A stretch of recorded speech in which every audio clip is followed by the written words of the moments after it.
गोपालगंज जिला के बरौली बाजार के मेला देखी। आज हम अपना फरारी से पहुंच चुकल बनी गोपालगंज जिला के बरौली बाजार के मेला। चलिए अब शुरू कर जाओ खेला। हमारा सिवा के दिखाई बढ़िया से मेला। ये है मेला के सबसे डेंजरस झूला, जौना पर झूले में नीमन नीमन जाना के छूट जाला पसीना। छपरा सिवान गोपालगंज जाए के होखे तो ये ट्रेन पकड़ी रुआ के सगरो घुमाई, लेकिन जाई कहीं ना। गोपालगंज जिला में ऑर्केस्ट्रा बंद बता झांकी होई ना।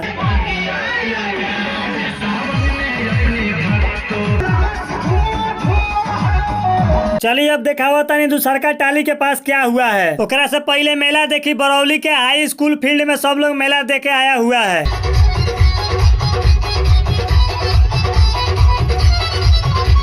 दूगो तो देखिए लनी। चलिए अभी और दिखावा तनी बहुत सारा टाली के बारी है।